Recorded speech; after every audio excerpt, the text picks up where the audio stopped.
We are Team India and we are participating in FGC. So, we were looking at this year's challenge and we looked at the playfield and realized that it's really big, 7 by 7 meters. We started looking at all the parts on the field and realized how complex they were. But we are the CAD designers of our team and it's our job to figure out how to make these parts. But don't worry if you're the CAD designer of your team, because we've already done all the work and we are sharing the DXF files so you can get your parts cut out straight away.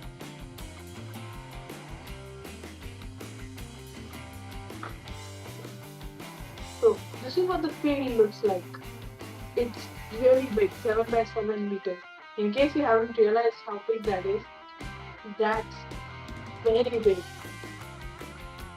So we have lots of different parts, but first I'd like to talk about the field itself. It's 30 centimeters off the floor with a boundary of another height around it.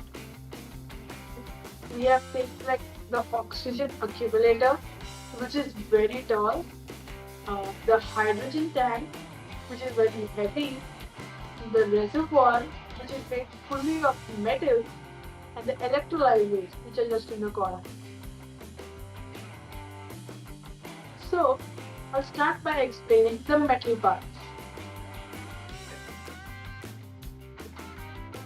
So, we took out all the metal parts from all the design, and here we put together a PDF containing all their sizes.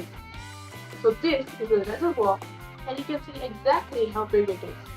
Here's another angle of it. Here is the oxygen accumulator from the top view. We show exactly from the angle to the sizes. And here, this is another view, so with even more measurements. So now let's move on from the metal parts. These are all the non-metal parts, which is mainly the oxygen accumulator, the electrolyzer, and the hydrogen tank. To build these parts, we can use MDF, acrylic, or polycarbonate. So I'll show you how we can create this using laser cutting and CNC. For this, we need to use a file called DXF, which is all the individual parts that are going to be assembled to create that one whole assembly, and then they are put on a sketch in one plane, and then you can see like this they will be cut using laser cutting or even CNC depending upon the material you are planning on using. Like this, we have made it for all the different non-metallic parts. For example, hydrogen tank, oxygen accumulator, and as I showed right now, electrolyzer. The process is the same for all of them, just the difference is some of the parts are 3 mm in thickness and some of them are 6 mm.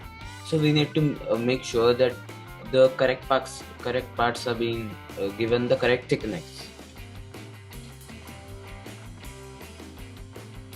So I'll even show you some of the files. For example, this is oxygen accumulators, 3 mm parts. There are 4 parts which are 3 mm, so we only need 4 separate parts of 3 mm. These are the 6 mm parts for the oxygen accumulator. As you can see, there are a lot of them. Some of them are even repeated. Then we also have the hydrogen tank, which has mainly 3 mm parts as the walls and the triangle, the pyramid at the bottom, etc. Even the sorting plates, but those are 6 mm. But if we are making the hydrogen tank out of plastic, how is it gonna get 13 kilos? So the hydrogen tank, it has a hollow space here under the pyramid. We are gonna put weight here so that it will reach the desired amount, which is 13 kilos. So we can even test it with a robot to see how much torque we need. Okay, that's epic. At least some of these models are well designed. But still, they're pretty complex. I guess it'll be a bit tough to assemble them, but I think we can do it. Okay, so that's it. You can see the file in the description below. Hope this video helped you. Please remember to subscribe, like, and ring the bell. Wait. I think you're forgetting something. What? The hydrogen and oxygen bonds. Just need a smiley dog.